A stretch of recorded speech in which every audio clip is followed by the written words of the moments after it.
ఇది ప్రజా చైతన్యం. ఈరోజు పేపర్ అనాలిసిస్ ఏంటో ఒకసారి చూద్దాం. ఆంధ్రజ్యోతి ఎలాంటి కథనాలు ఇచ్చిందో చూద్దాం. మొదటగా ఆంధ్రజ్యోతి ఫస్ట్ పేజ్లోనే అధికార పక్షంతో అంటకాగారు అని చెప్పి ఒక పెద్ద స్టోరీ అయితే ఇచ్చింది. మొత్తంగా ఈ స్టోరీ సారాంశం ఏంటంటే, ఎన్నికలకు సంబంధించి రాష్ట్రంలో ఎన్నికల రోజు విపరీతమైన హింస కొనసాగింది, పల్నాడులో కానీ అనంతపురంలో కానీ. దీనికి సంబంధించి తప్పంతా పోలీసులదే. పోలీసులు అధికార పక్షం అంటే వైఎస్ఆర్ కాంగ్రెస్ పార్టీ నేతలు చెప్పిన మాటలు విని వాళ్ళ అండతో ఇక్కడ పనిచేయడం వల్లనే, వాళ్ళ వైపు ఉండి పనిచేయడం వల్లనే హింస చెలరేగింది అని చెప్పి ఆంధ్రజ్యోతి పెద్ద హెడ్డింగ్తో అధికార పక్షంతో పోలీసులందరూ అంటకాగారు, ఈ నేరానికి అన్నింటికీ పోలీసులే బాధ్యత వహించాలని చెప్పి ఇక్కడ మనకి రాయడం జరిగింది. భ్రష్టు పట్టిన రాష్ట్ర పోలీసు వ్యవస్థ, డీజీపీ నుంచి ఎస్ఐ వరకు వైసీపీ పక్షమే, అందరూ కూడా వైసీపీ పక్షమే వహించారు. ఎన్నికల వేళ మరింత వికృత రూపం, ఈసీ చర్యలతో ఒక్కొక్కటిగా వెలుగులోకి వస్తున్న చర్యలు, బదిలీలు, సస్పెన్షన్లు, విచారణ చర్యలు అంటున్నారు.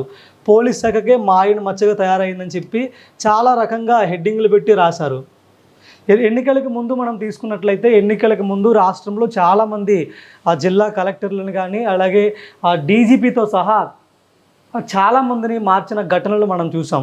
ఇవన్నీ కూడా ప్రతిపక్ష పార్టీ అంటే తెలుగుదేశం, జనసేన ఈ పార్టీలు ఫిర్యాదు చేశాయి ఎలక్షన్ కమిషన్కి. వీళ్ళందరూ కూడా ఏకపక్షంగా అధికార పార్టీకి వ్యవహరిస్తున్నారు, వీళ్ళని తక్షణమే బదిలీ చేయండి, వీళ్ళ ప్లేసులో ఏ అధికారులు పెట్టాలో కూడా వీళ్ళే ఒక లెటర్ రాసి ఎన్నికల కమిషన్కి రికమెండ్ చేశారు. దాని తర్వాత ఎన్నికల కమిషన్ కూడా వాళ్ళు చెప్పింది నిజమేమో అన్నట్టుగా నమ్మి వాళ్ళు ఎవరైతే లిస్ట్ ఇచ్చారో వాళ్ళలో కొంతమందినే అక్కడ ఆయా జిల్లాల కలెక్టర్లుగా, ఆయా జిల్లాల ఎస్పీలుగా నియమించిందని చెప్పి కూడా పెద్ద ఎత్తున ఎన్నికలకు ముందు చర్చ అయితే కొనసాగింది.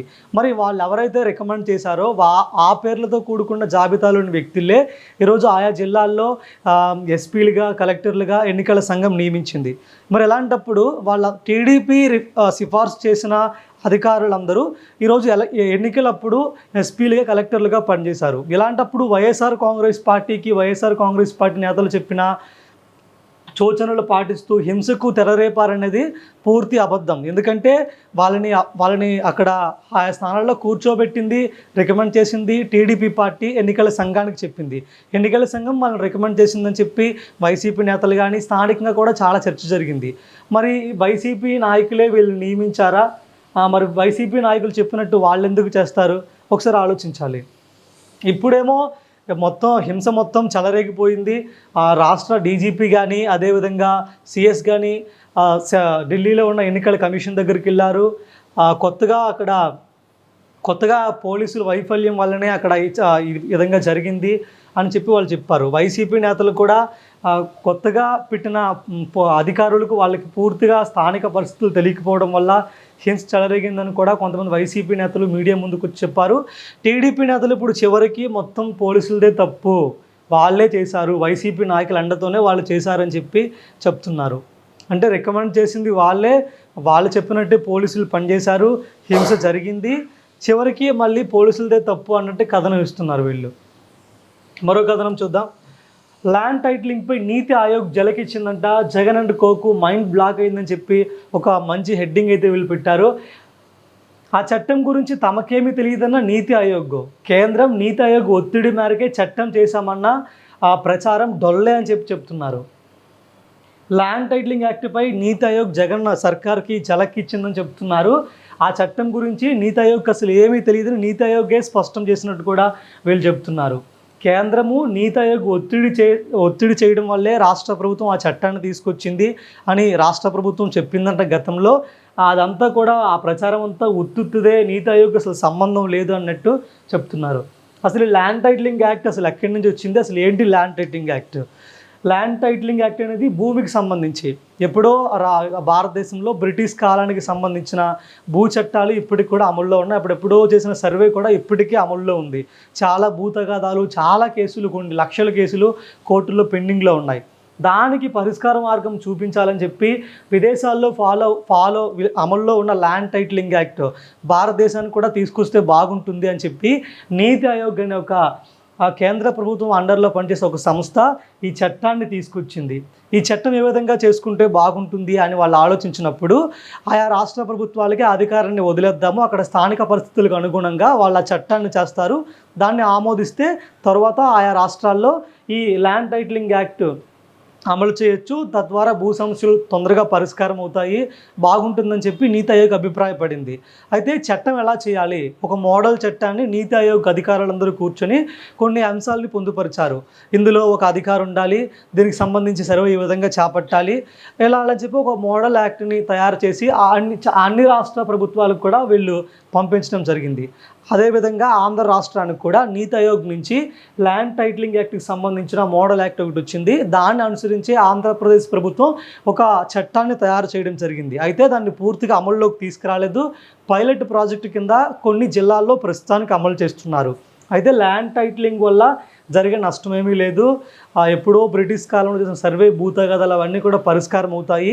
ఎవరిదైతే భూమి వాళ్ళకి సర్వ హక్కులు లభిస్తాయి. ఒక ప్రాపర్ డాక్యుమెంట్ ప్రభుత్వ హయాంలోనే తయారు చేస్తే బాగుంటుంది అని చెప్పి ఆ చట్టం మనకు చెబుతుంది. ఆ చట్టంలో ఉన్న అంశాలు కూడా అవే.